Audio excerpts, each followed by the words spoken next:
The card didn't scan. That wasn't a bank error. It was the trap I set to expose the manipulator in a crowded store. As my daughter-in-law hid her face, crying, and the cashier stared, wide-eyed, the door to my home was closing. The real story was just beginning. Think you know how this ends? You don't. My name is Eleanor Whitford. I am 61 years old, a widow, and for the past 4 decades, my life has been rooted in the predictable, quiet soil of Ashford Ridge. For 35 of those years, I worked as a senior administrative officer for Briar Hill County. My job was not glamorous. It was about precision, about process, and about ensuring that every fact was recorded, indexed, and filed. I am a woman who understands paperwork. I understand that the fine print is where the truth resides. The chaos, when it finally erupted, didn't knock on the door. It came through the speaker of my phone. It declined Eleanor. The cashier said the card declined again. My daughter-in-law Harper's voice was a performance of pure, shrill hysteria. My son, Noah, had put the call on speakerphone, that cowardly modern habit that turns every private conversation into a public trial. I could hear the beeping of a checkout scanner in the background, the low murmur of other shoppers. I remained seated at my kitchen table, the early light catching the steam from my Earl Grey tea. My hand did not tremble as I lifted the porcelain cup. I listened, observing their script. I don't understand, Noah mumbled, his voice thin and reedy. Mum, what did you do? What did I do? Not what seems to be the problem. She's staring at me. Harper wailed, no longer speaking to me, but to the cashier, to the whole store. She did this on purpose. She knew she is trying to humiliate me in public. The silence that followed was heavy, broken only by a practiced, theatrical sniffle. I pictured the scene Harper, hand to her chest, mastering the role of the persecuted victim, while the minimum wage cashier simply wished she would pay for the organic groceries and the expensive cuts of meat. Mum, I don't know what kind of game you're playing. Noah's voice returned, low and tight, vibrating with a suppressed rage I knew well. It was the anger of a man caught, not the anger of a man wronged. We are coming home, right now, and you had better have an explanation for this. The line clicked dead. I set my cup down. An explanation. Yes. I had one. I had, in fact, been preparing it for weeks. I didn't call back. I didn't panic. I simply sat, listening to the ticking of the grandfather clock in the hall. In my career, I learned that the person who speaks first in a confrontation often loses. I merely logged his words, his tone, and the exact time of the call, just as I would have logged a deposition. I looked at the clock on the stove, 10:15. If Noah sped, and he would, they would be here from the Hilltop Shopping Centre in 20 minutes. My own appointment was scheduled for 10:30. I had just risen to rinse my cup when the doorbell rang. Early. I walked to the foyer, my steps measured. I pulled open the heavy oak door. It was not my guest. Noah and Harper stood on the mat, breathing heavily. Noah's face was blotchy and red. Harper's eyes were dry, the theatrical tears forgotten now that the audience was gone.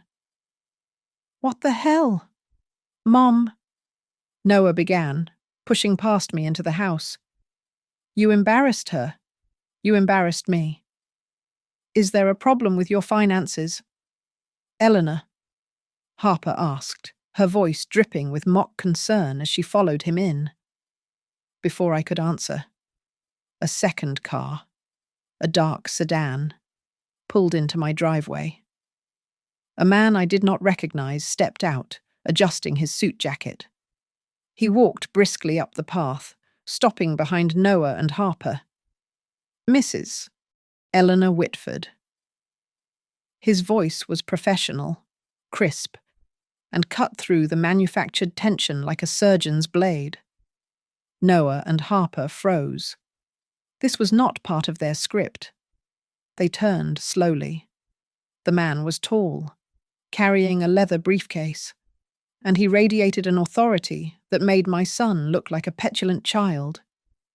"Yes," I said, my voice perfectly level. "You're early. Please, come in."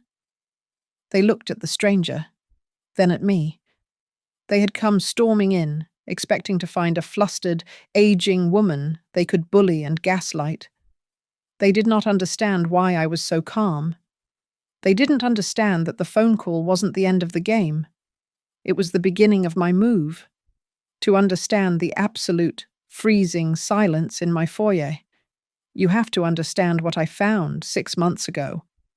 To understand why a 61-year-old widow set a trap for her own son, you must go back to the day I invited them in. It began, as these things so often do, with a request disguised as a temporary setback. It was a Tuesday evening, 6 months prior. Noah called, his voice tight with manufactured stress. "Hey, Mom, look, our landlord is hiking the rent. It's just ridiculous. Harper and I are in a bit of a bind. We were wondering, just for a little while, maybe 2 months, tops, just until we find a new place." 2 months. I remember the number hanging in the air. This house, the one my late husband David and I built, has 4 bedrooms. It was, by any measure, too large for one person. The logic was sound. The emotion, however, set off a small, quiet alarm. "Of course. Noah," I said, "you are always welcome here." As I hung up, I looked at the quiet order of my living room. I told myself that kindness must have boundaries. You can be a safe harbor, but you must not let the ships tear down the lighthouse. They arrived that Friday with 4 large suitcases and 8 cardboard boxes. Noah was apologetic, grateful. Harper was not. She stepped over the threshold with a smile that was perfectly polite and utterly cold. It was the smile of someone assessing an asset, not joining a family. "Thank you. Eleanor?" she said. "The guest room is the one upstairs to the left. Right, not Mom. Never Mom. Always Eleanor." Spoken with a precision that placed a small, sharp distance between us. The erosion of my space began not with a flood, but with a slow, steady drip. The television, which I seldom watched, was suddenly always on, the volume loud enough to hear from the kitchen, a constant chatter of reality shows and jarring commercials. Then came the kitchen, my cooking, which Noah had loved his entire life, was now a little too oily. "Eleanor, we're trying to eat cleaner." I would come downstairs in the morning to find my spice rack reorganized. The mugs moved to a different cabinet. "Just helping," Harper would chirp, holding her phone. Always her phone. It was just so inefficient before. I held my tongue. I was raised to believe that patience is a virtue, that a home accommodates. So I accommodated. I endured. And I observed. I observed Harper, often in her plush bathrobe until noon, scrolling endlessly on her laptop. She claimed to be aggressively applying for jobs, but from my vantage point, her screen time looked less like job hunting and more like online shopping. She had a particular fondness for high-end fashion and home decor sites. The first major crack in my patience came 3 weeks in. I was heading to my bedroom. which I had always considered my sanctuary, and I found the door, which I had left slightly ajar, fully closed. I pushed it open gently. Harper was standing at my bureau, her back to me. She had my top right-hand drawer open, the one where I keep my checkbook and incidental papers. She spun around, a hand flying to her chest. She wasn't startled. She was annoyed at being caught. "Oh, Eleanor, you scared me. I was just looking for a phone charger. Mine isn't working." "In my bureau drawer?" I asked, my voice calm, though my heart was beating a sharp, sudden rhythm. "There are no chargers in there." "Right. Silly me," she said, gliding past me, that cold smile back in place. I must have gotten turned around. That evening, I mentioned it to Noah. I did not accuse. I simply stated the facts. "Noah, I found Harper going through my bedroom drawers today." He sighed, the heavy, put-upon sigh of a man burdened. "Mom, you are being too sensitive. She was looking for a charger. This house is new to her. Can't you just give her the benefit of the doubt?" The benefit of the doubt. I had given him my home.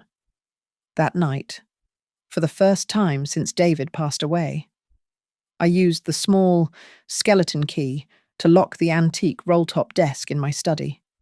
It felt foreign, ugly. I felt like a visitor in my own home, hiding valuables from the guests. The real warning bell, the one that finally pierced my denial, sounded 2 days later. I went to that locked desk to pay my monthly bills. I unlocked the main compartment and pulled out the accordion file where I keep my most important documents.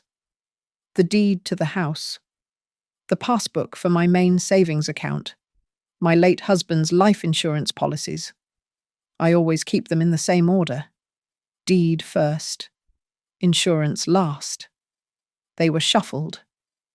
The savings passbook was on top, tucked slightly behind the deed. It was not a major disturbance. It was subtle, the kind of thing you might second guess. Had I put it back wrong last time, I had not. I am a woman of process. I am a creature of habit. Someone had opened that file, looked through it, and put it back, but incorrectly. I sat there for a long time, the quiet of the house pressing in. The small, cold dread that had been sitting in my stomach began to crystallize. Later that afternoon, I was pulling weeds from my front garden when my neighbor, Ruth Adler, paused at my walkway. Ruth is 72, sharp as a tack, and misses nothing. "Good to see the house so full." "Eleanor?" she said, her eyes kind, but her gaze sharp as it flickered toward the guest room window upstairs. "It is a change." "Ruth." She nodded slowly, leaning on her cane. "Just so. I had my sister's boy stay with me once. He was only meant to stay for a month." She paused, then looked me straight in the eye, her meaning unmistakable. "You make sure you keep your paperwork in a good, safe place, dear. It's a funny world we live in." I went back inside and put the accordion file in my fireproof safe. My administrative background taught me that suspicion is an unreliable narrator. Data is not. The day after Ruth's warning, I drove to an electronics store 2 towns over. I did not buy the cheapest or the most obvious. I bought a high-definition miniature camera, designed to look exactly like a USB phone charger. It was, I noted, motion activated. I placed it in my bedroom, plugged into the outlet near my desk, giving it a clear view of the desk itself, my bureau, and the antique jewelry box David had given me. Setting it up felt like a betrayal, a cold intrusion into the very concept of family. But the image of my shuffled financial papers felt like a greater betrayal. I did not have to wait long. It took exactly 48 hours. I left the house for my regular volunteer shift at the Ashford Ridge Community Food Bank. I stayed my full 3 hours. When I returned, I gave them time to settle in for the evening before I retrieved the micro SD card. I sat in my study, locked the door, and inserted the card into my laptop. The file was time-stamped just 30 minutes after I had left the house. The footage was steady. The audio was clear. Harper, glancing quickly down the hallway, slipped into my room. She did not look like someone searching for a misplaced item. She moved with a cold, efficient purpose. First, she went to the roll-top desk. She jiggled the lock, confirmed it was secure. Frustrated, she moved to the bureau. She did not rifle through it. She opened the top drawer and methodically took photos of the bank statements I had intentionally left there. She then crossed to the jewelry box. She lifted the heavy lid, pushed aside the trays, and then lifted the entire box, checking underneath, perhaps for a key or a document. Finding nothing, she placed it back, straightened a photograph on the wall, and left. The violation was clean, precise, and utterly terrifying. That evening, I waited until Harper was taking one of her long, hot baths. I called Noah into the study. "Mum, I'm trying to watch the game," he complained, annoyed. "I need you to look at something," I said. I turned the laptop on my desk to face him. I did not preface it. I pressed play. I watched my son watch his wife. I saw the muscles in his jaw clench. When the video ended, he did not look at me. He looked at the wall, rubbing the back of his neck. "What is this?" he asked, his voice low. "I need an explanation." "Noah, are you filming in the house?" His immediate reaction was not horror at her actions, but outrage at mine. "Mum, that's insane. That might even be illegal." "What she is doing is illegal." "Noah, that is my private space. Those are my financial documents." "She was probably just curious," he snapped, finally turning on me. "You always had these nice things. Maybe she just wanted to look at the jewelry and the mail. Maybe she was looking for something of hers. You're making a huge deal out of nothing. You're trying to paint her as some kind of criminal." I stared at him. The evidence was absolute, visual, and undeniable, and he was denying it. In that moment, I understood. The problem was not a lack of proof. The problem was Noah's profound lack of a spine. He was not blinded by love. He was paralyzed by her, or perhaps by his own weakness. He would not protect me. He would not even stand on the side of truth. He had already chosen. "I see," I said. I closed the laptop. The next morning, I was a different woman. The hurt had calcified into strategy. I told them I was going to a church auxiliary meeting. My first stop was the bank. I sat with the manager and, citing privacy concerns, I split my main accounts. I activated two-factor authentication for every single transaction. Most importantly, I placed a high-security verbal password alert on my profile. Any request to change beneficiaries, add a name to an account, or transfer property would trigger an immediate lockdown and a call to my personal cell phone. My second stop was the law office of Keene and Willow. Mason Keene was a man whose reputation was built on sharp suits and ironclad contracts. I did not go to him as a distraught mother. I went to him as a property owner with a tenant problem. I paid for a 1-hour consultation. I showed him the video. He did not moralize. He nodded. "That's clear unlawful entry and attempted access of financial instruments. They aren't tenants. Mrs. Whitford. They are licensees. Their license can be revoked at any time. What do I do? You start a log, he said, pushing a legal pad toward me. Dates, times, incidents. Every time she insults your cooking. Every time he asks for money. Every time they rearrange your furniture. Document it. We build a pattern of behavior. Save all texts, all emails. And he paused. I will draft a formal eviction notice. We won't serve it yet, but we will have it ready. I paid him to run a background check on both of them. The rent hike story evaporated. They were drowning in over $80,000 of consumer debt. Credit cards, a high-interest car loan, student loans Harper had defaulted on. Harper wasn't just nosy. She was desperate. She wasn't looking for a lifeline, and she was pressuring Noah to find a way to attach their name to my house. My final stop was to update my estate.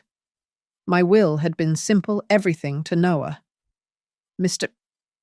Keene and I spent an hour restructuring everything into a revocable living trust. I was the sole trustee.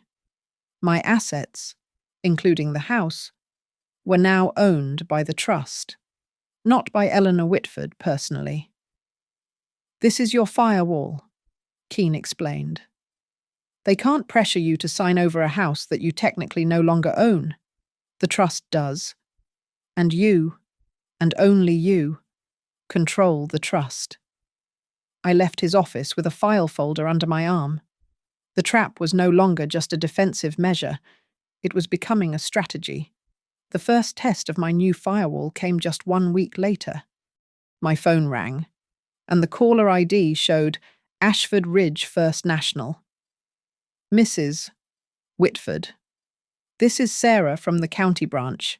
Just following protocol. We received an online request to add a beneficiary to your primary savings account. My blood ran cold, but I kept my voice flat. I did not make that request. That's what we thought? Sarah said, her voice warming with professional concern. The request was to add a Harper Quinn. When the system prompted for the voice verification you set up, the call disconnected. We've locked the account pending your confirmation. No funds were moved. Thank you. Sarah. That is the correct procedure. Do not authorize any changes. Harper Quinn. She hadn't even used Noah's last name. She was attempting a direct financial annexation. I hung up and went straight to the study. I had an old laptop I rarely used. I opened it. The login screen stared back at me. I hadn't used it in months, but I saw the small light on the webcam was covered with a tiny piece of tape. Harper's tape. I typed in my old password, the one I'd used for years, a simple combination of David's birthday and our anniversary. I was in, and so had she been. The browser history was wiped, but the recent documents folder was not. My tax returns, scanned copies of my mortgage papers, which I'd digitized years ago, a file containing my investment portfolio. She had been methodical. She had been digging for every number I had. I spent the next 2 hours. I didn't just change the passwords. I created new, complex, 20-character strings of random numbers and letters for every single account.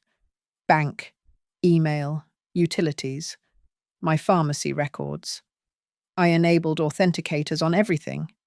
I built a digital fortress, and I was the only one with the key. The atmosphere in the house grew toxic.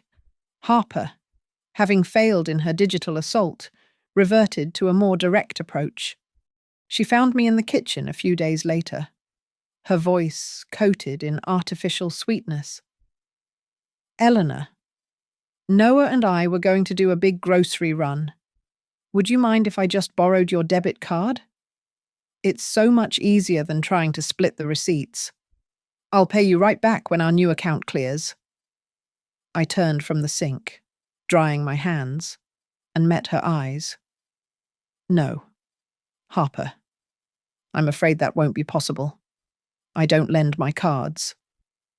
The sweet smile vanished, replaced by a flat, cold stare. Oh, I see. She paused. It's just groceries. I am happy to buy the groceries, Harper. Just make a list. But my finances are my own. She left the room, and I heard her whispering angrily to Noah in the living room. The words controlling and selfish were perfectly audible. I did not react. I was simply gathering data.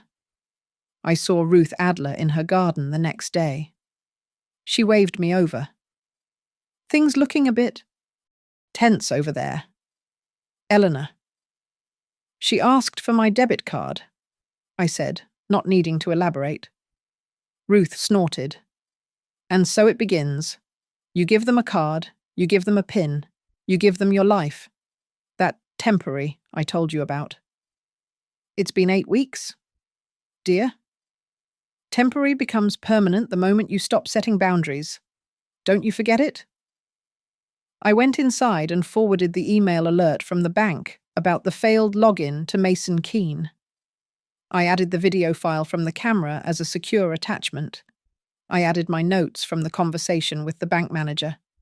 I titled the email, Further Documentation. Every item was time-stamped. Every piece of evidence was filed. Noah, trapped between his wife's increasing demands and my unyielding new boundaries, simply evaporated. He began working late, staying in the guest room with the door closed. He stopped meeting my eyes in the hallway. He was a ghost in his own childhood home, complicit in his silence.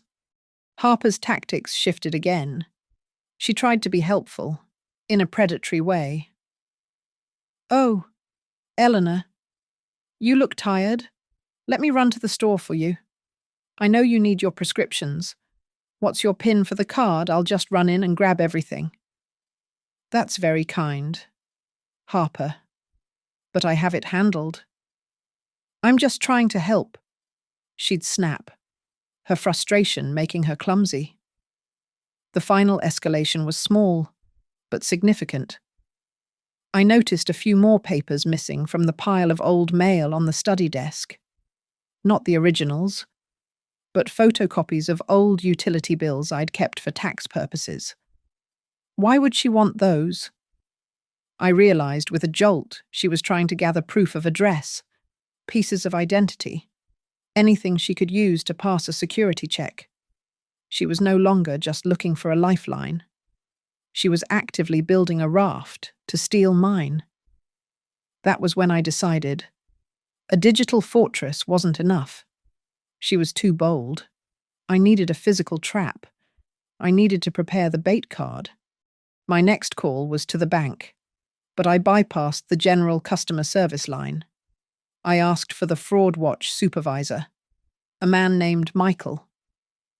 I need to report a card as lost, I said, giving him the number of an old debit card I kept in my wallet, but rarely used. But this is a specific request. I do not want the card merely deactivated. I need it flagged.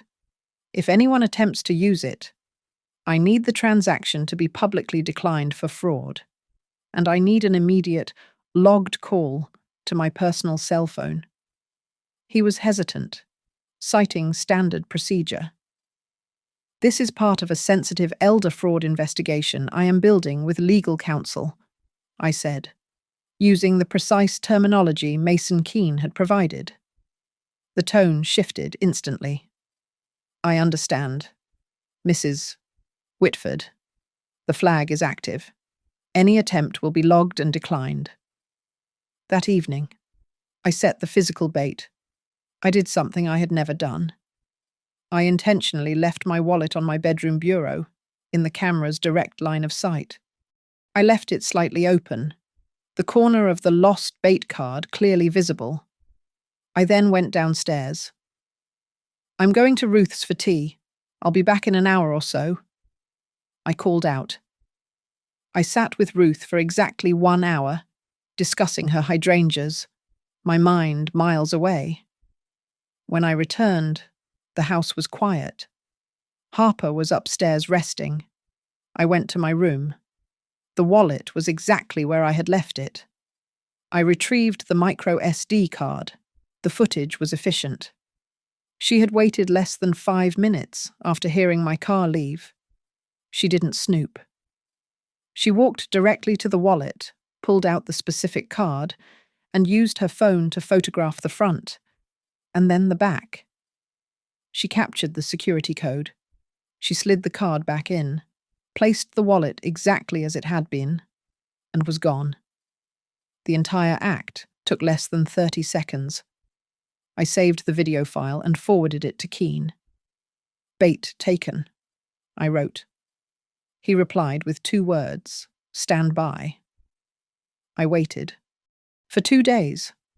I lived with a ringing in my ears, an internal tension that made the quiet house feel like a drum. I went about my routines. I weeded the garden. I baked bread. And I waited for the greed to overwhelm the caution. It happened on a Thursday morning. I was in the kitchen when my phone rang. A private number. "Mrs. Whitford? Michael from Fraud Watch. We have an active attempt, right now. Hilltop Outfitters. They are attempting a charge for $1,180. My breath hitched. Not groceries. Hilltop Outfitters. Luggage. High-end sportswear. Pure avarice. "The transaction has been declined as fraudulent," Michael continued. "And the cashier is stalling them as per our protocol.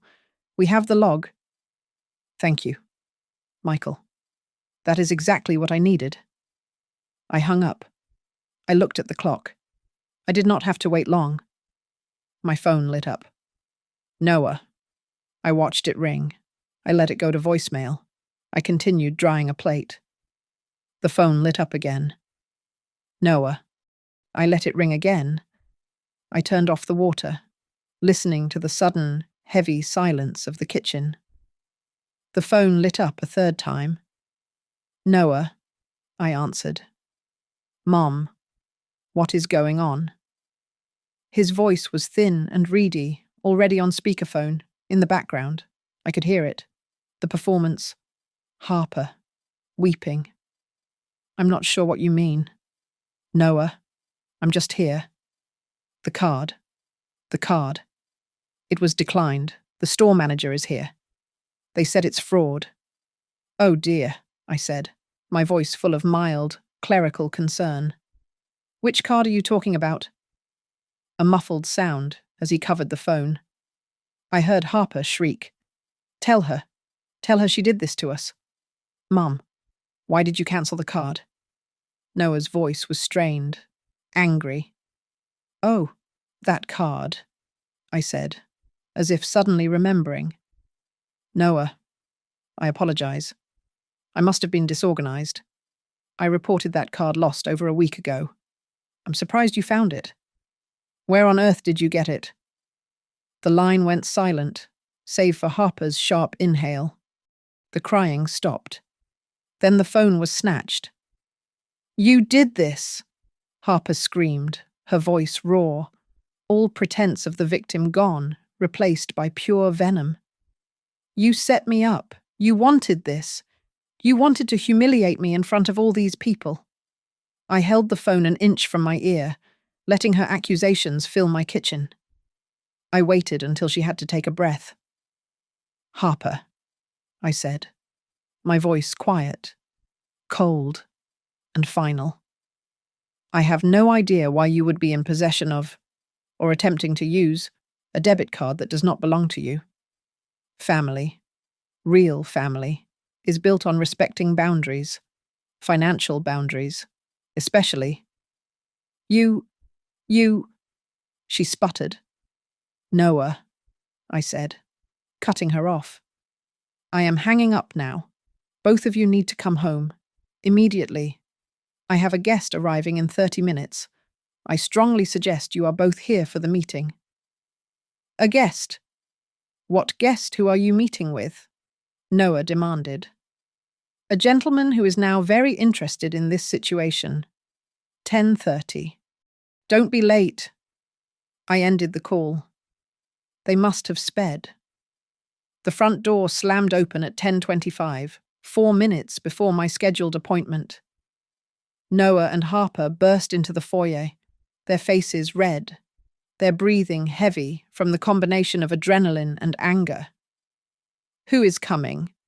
Noah demanded, jabbing a finger toward me. Who did you call? You set me up, Harper shrieked, her voice cracking. That cashier looked at me like I was a criminal. You will pay for that. The doorbell chimed, sharp and clear, cutting her off. I did not answer them. I simply opened the door. 2 men stood on my porch. One was a man in a crisp suit. Mr. Harrison, the bank's chief fraud investigator. The other was younger, in a county uniform, his hand resting near his belt. Deputy Lane, Briar Hill Sheriff's Department, the officer said, his voice polite but firm.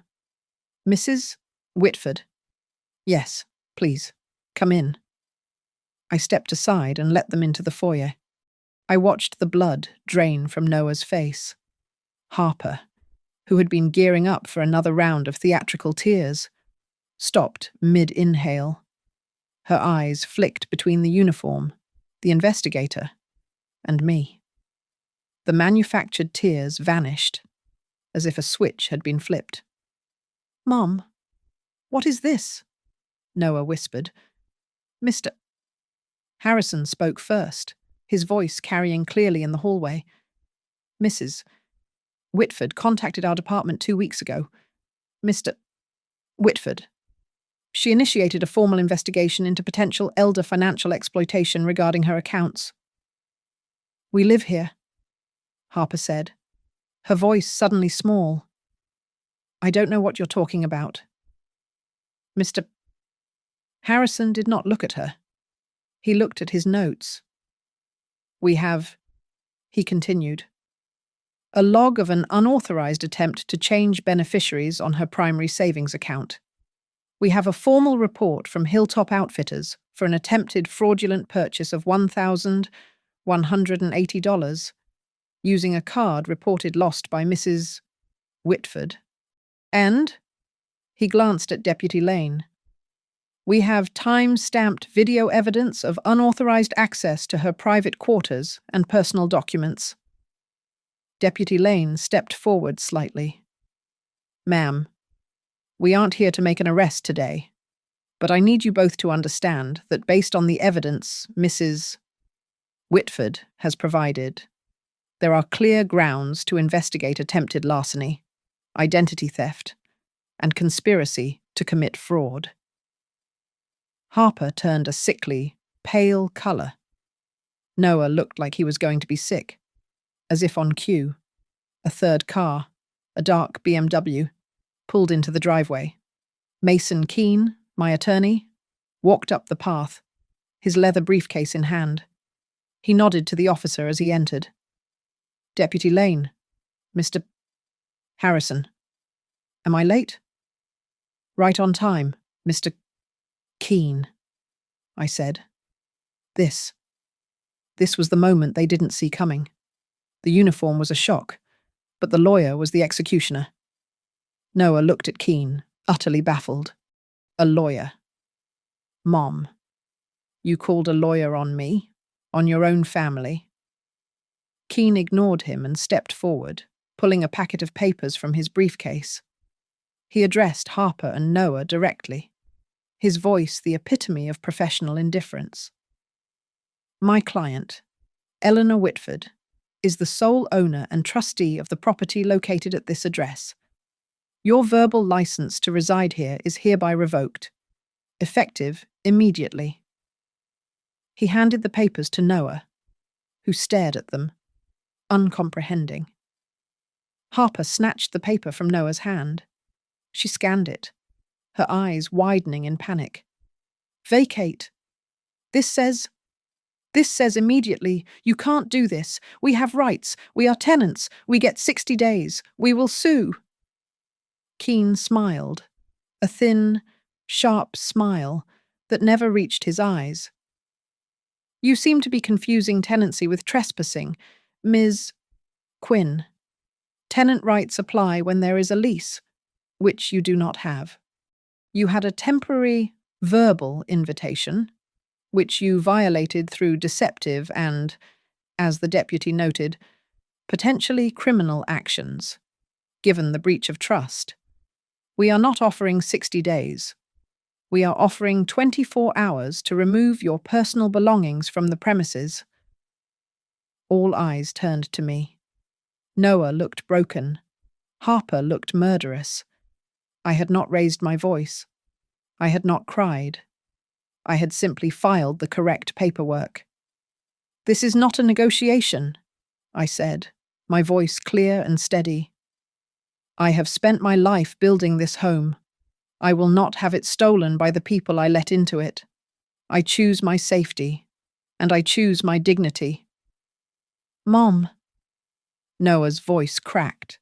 He looked small, defeated, a child again. Mom, please, I'm your son. We're family. We can work this out. Don't do this. I looked at him, at the weakness I had enabled for too long, the weakness that had allowed this rot to grow in my house. A son, Noah, does not hold the door open while a stranger rifles through his mother's life. A son does not co-sign a plan to take his mother's home. You stopped being that son months ago. This is illegal. Harper's voice was high and strained, searching for any legal rock to cling to. You can't just watch people. That video, it's a violation of privacy. We'll sue you for entrapment. The camera was in my own bedroom. Harper, I stated, my voice quiet. A room you entered without permission, repeatedly. But that isn't even the most compelling piece of evidence. I turned to my small, discreet Bluetooth speaker on the console table. I pressed a button on my phone. The air filled with Harper's voice, not the high-pitched shriek, but a low, urgent, conspiratorial whisper. It was from a recording I'd captured with a device left in the hallway, just outside their guest room door. Not listening to me, Noah. That $58,000 isn't going to just disappear. It's her house. All you have to do is get her to add your name to the deed. A simple transfer. We can take out a home equity loan, pay everything off, and be clear. She's old. Noah? How long is she really going to need this much space? We are the future? The recording clicked off. The silence in the room was absolute, heavier than any shouting. I don't, Noah stammered, looking at the floor, at the walls, at anyone but me. I was just listening to her. That's all. I was just listening. You were planning, I said. It was not an accusation. It was a verdict. Harper saw she had lost him. She had lost the argument.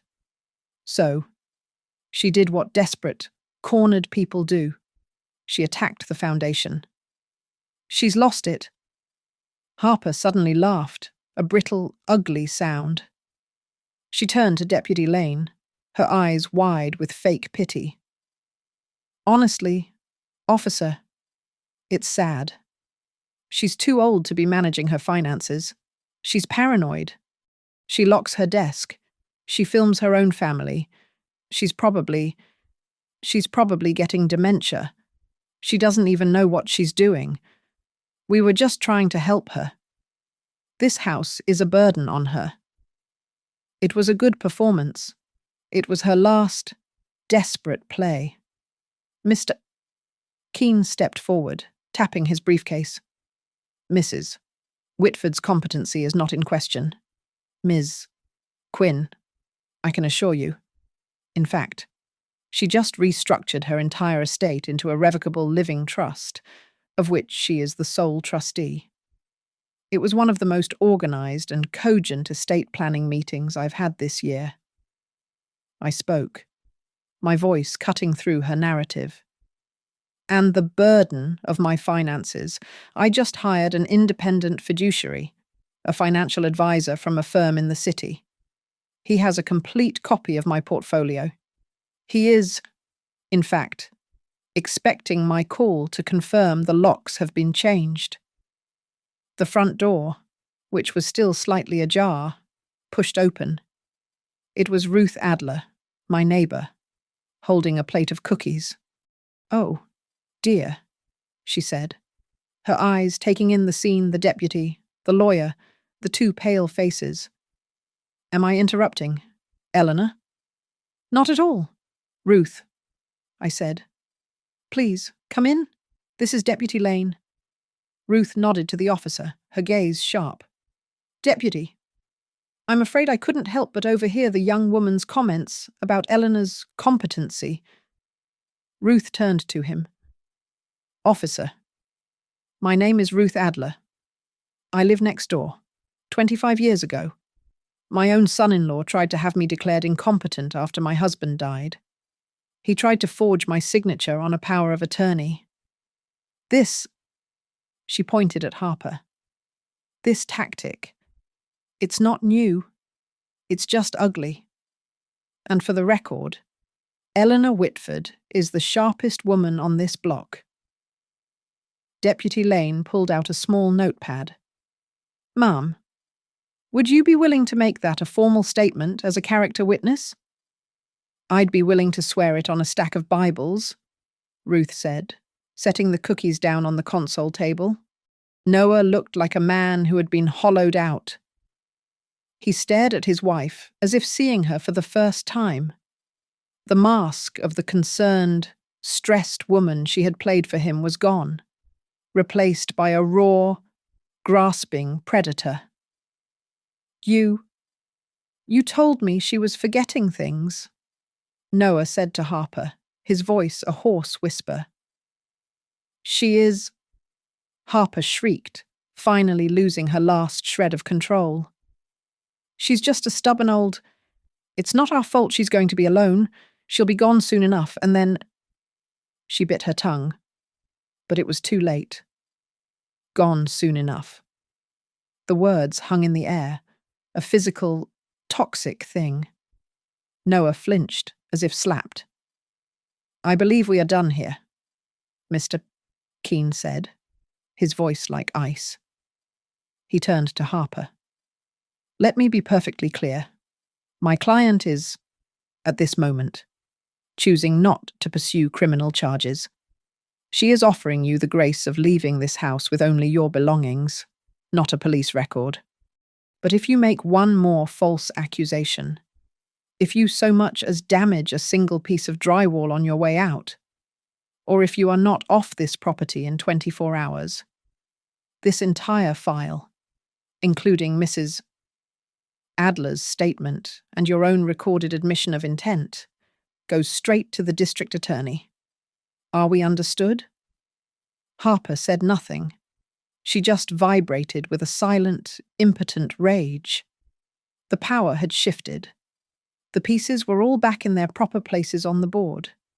This was my foyer. This was my table. This was my house. Deputy Lane and Mr. Harrison left, their presence replaced by a heavy, toxic silence. Mr.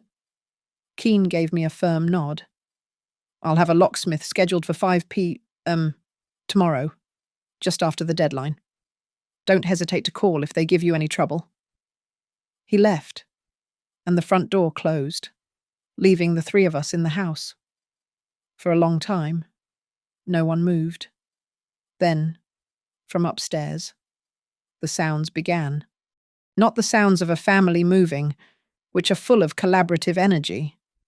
These were the sounds of a bitter retreat, the sharp, tearing screech of packing tape, the metallic snicked of scissors cutting through cardboard, the slam of a drawer, too forceful, followed by a muffled curse from Harper.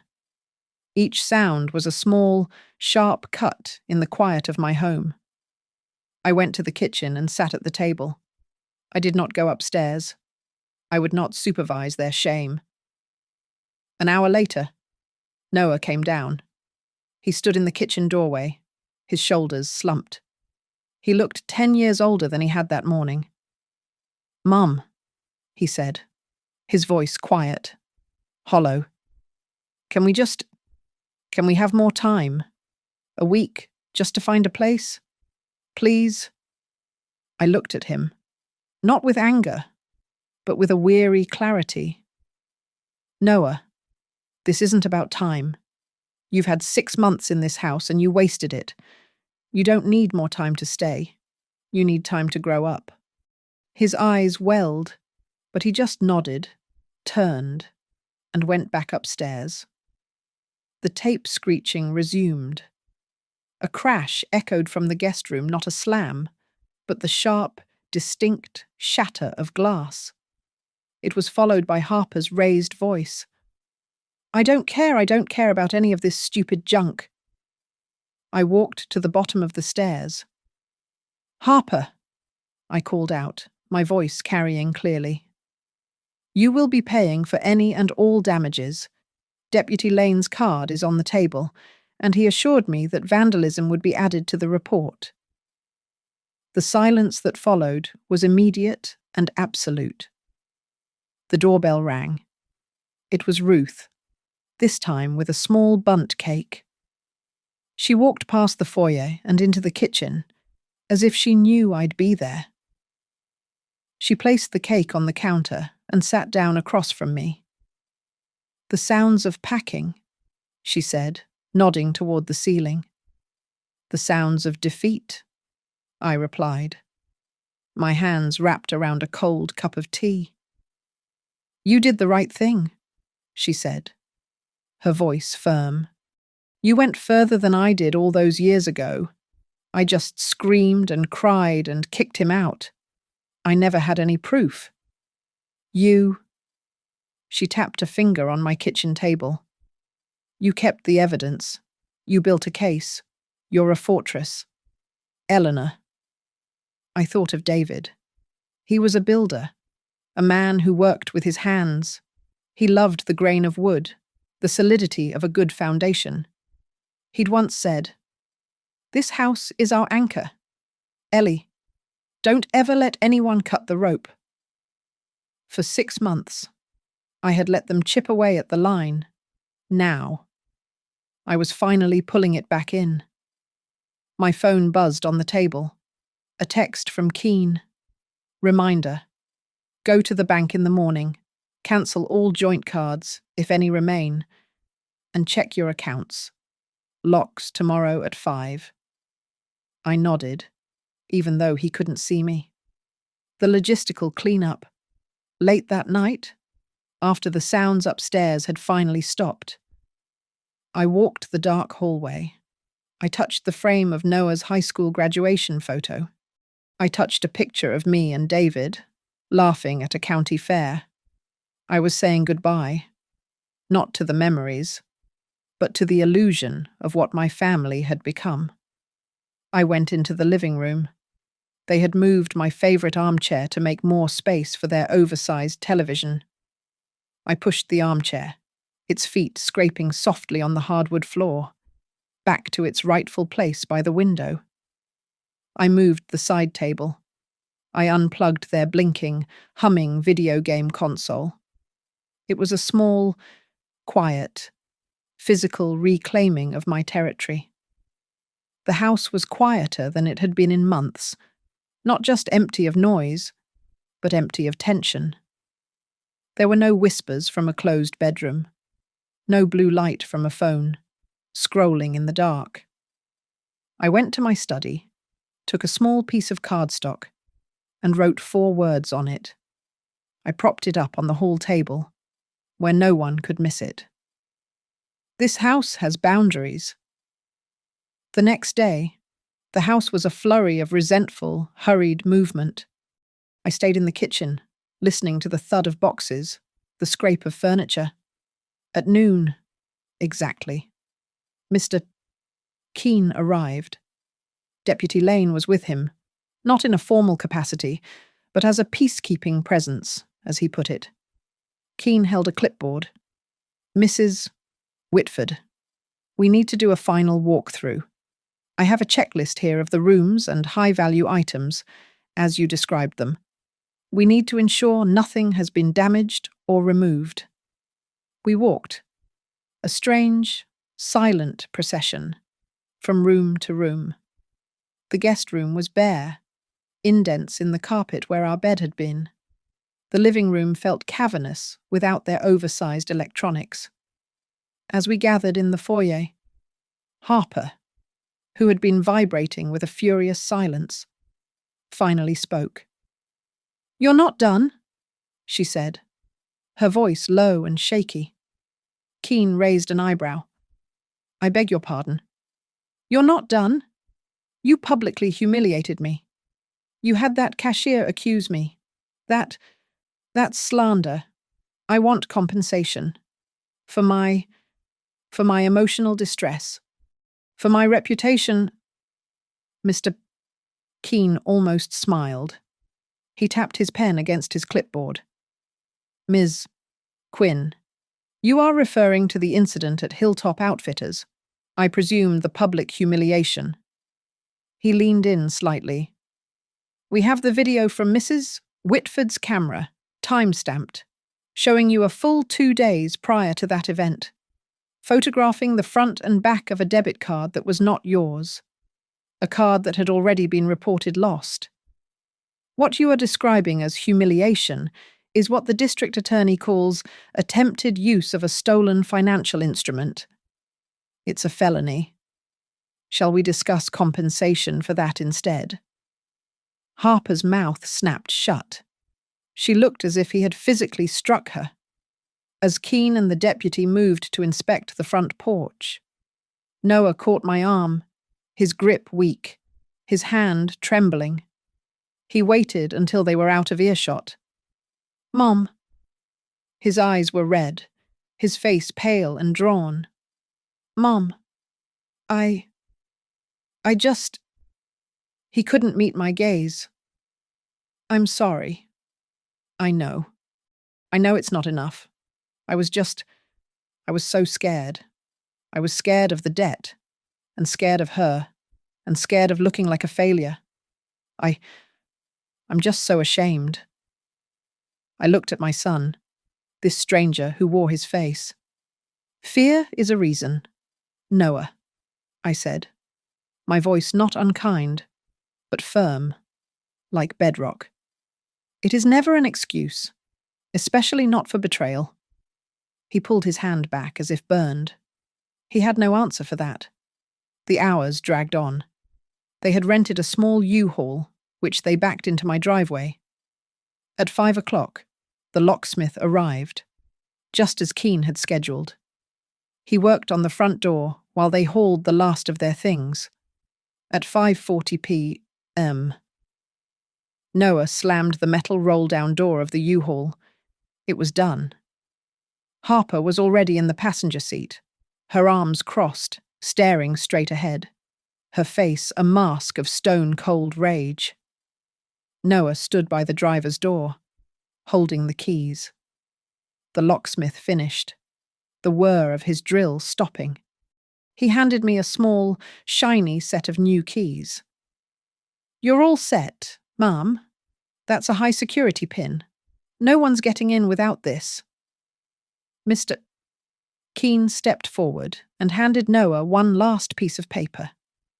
"This is a formal notice of no trespass. It has been filed with the county. If you or Ms. Quinn set foot on this property again, you will be arrested immediately. Do you understand?" Noah just nodded, his throat working. I stood on my porch, the new keys feeling heavy and solid in my hand. Across the street, on her own porch, I saw Ruth.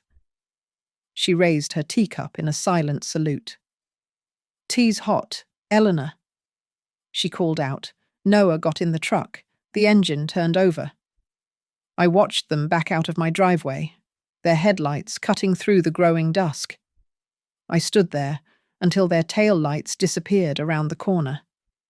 Then I stepped back inside, and I turned the new deadbolt. The sound of it sliding into place, a solid, heavy, metallic thunk, was the most beautiful sound I had ever heard. The gate was closed. The house was mine. Harper's face contorted, moving past tears, past shock, into a raw, unfiltered rage. She rounded not on me, but on Deputy Lane, who was standing by the door, his notebook still in hand. You're not going to listen to this," she shrieked, pointing a shaking finger at me. "She set me up. This whole thing, the card, it was a trap. She set a trap to humiliate me, to slander me." Deputy Lane stopped writing. He looked up, his expression unreadable, and met her gaze. He didn't speak to her. He spoke to me. "Mrs. Whitford, that sounds like a direct admission of intent to use the card. She is admitting she knew the card was yours, and she used it. With that statement, on top of Mr. Keene's evidence, I can proceed with an immediate arrest report. It is entirely your call." The air in the room crackled. The power was absolute. A single word from me. Harper's eyes widened, realizing what she had done. She had just confessed, freely, to an officer of the law. She opened her mouth, perhaps to spin another story, to deny, to accuse again. "Enough!" It was Noah. His voice was not loud, but it was heavy. For the first time, he stepped forward, not behind his wife, but directly in front of her, shielding me from her, or her from herself. "Harper, just enough. Stop talking." He turned to me, his face pale, his eyes finally clear of the fog. The fear was gone, replaced by a deep, profound, crushing shame. "Mom," he said, his voice small but steady. "She's right. I knew. I let it happen. I will take the consequences. Whatever they are. I'll take them." I looked at them both. My son, finally finding the spine he had misplaced, and the woman who had tried to break my home. "The consequences from the law are not my decision," I said, my voice filling the quiet space. "Deputy Lane can tell you what the state decides, but my boundaries, those are mine, and they are, from this moment, inviolable." I looked at Deputy Lane. "I am not interested in pressing charges today. Deputy, thank you for your time." I turned to Keene. "However, I have conditions." Keene nodded, opening his briefcase again and pulling out a final document. "I anticipated this," he said. He placed it on the hall table. "This is a binding agreement. In exchange for Mrs. Whitford graciously declining to pursue criminal restitution at this time, you will both sign. It states that you will have no further contact with Mrs. Whitford, no calls, no texts, no emails, no third-party messages. You will not come within 500 yards of this property. You will not post about her or this situation online or in any public forum." He clicked his pen. "And one final clause. You will reimburse Mrs. Whitford for every dollar of her legal fees related to this matter. The total is attached." "Reimburse," Harper hissed. "We don't have—" "Sign it," Noah said, cutting her off. "We're signing it." Harper stared at the paper, then at the deputy, then at me. She knew she was trapped. She picked up the pen, her hand shaking with rage, and signed. She signed out of fear. Noah signed after her. He signed, I believe, out of understanding. Mr. Keene took the paper, reviewed the signatures, and placed it neatly back in his briefcase. He closed the latches with a definitive, satisfying click-clack. I believe, he said, that everything is now in its proper place. Later that evening, after the U-Haul had disappeared down the street, after the locks had been changed, the house was silent. It was a clean silence, not an anxious one. I was in the kitchen, the kettle just beginning to whistle, when Ruth came through the back door, as she often did. "Kettle's on?" I said. She smiled, sitting at the table that was, once again, just mine. I saw the truck leave. Good. I poured the hot water over the tea leaves and brought 2 mugs to the table. I pushed open the kitchen window, letting in the cool, clean evening air. The sunset was painting the sky in strokes of orange and deep purple. Ruth took a sip, her eyes kind. You know, Eleanor, for months, I've watched you try to choose everyone else. You tried to choose your son. You tried to choose the peace. You even tried to choose the woman who was robbing you. It's nice to see that, in the end, you finally chose yourself. I smiled, the warmth from the mug seeping into my hands. Just then, my phone, sitting on the counter, vibrated. A single, quiet buzz. I glanced at it. A text message from Noah. I've made an appointment with a financial counselor and a therapist. I know I have a long way to go. But when you are ready, if you are ever ready, I want to pay back every single cent of Mr. Keene's fees. I am so sorry. I read the words. I acknowledged them. And then I turned the screen off. I put the phone away. I sat down at my table. I placed my hands flat on the old, familiar oak, the wood David and I had chosen together. The house was breathing. It was finally, peacefully, breathing.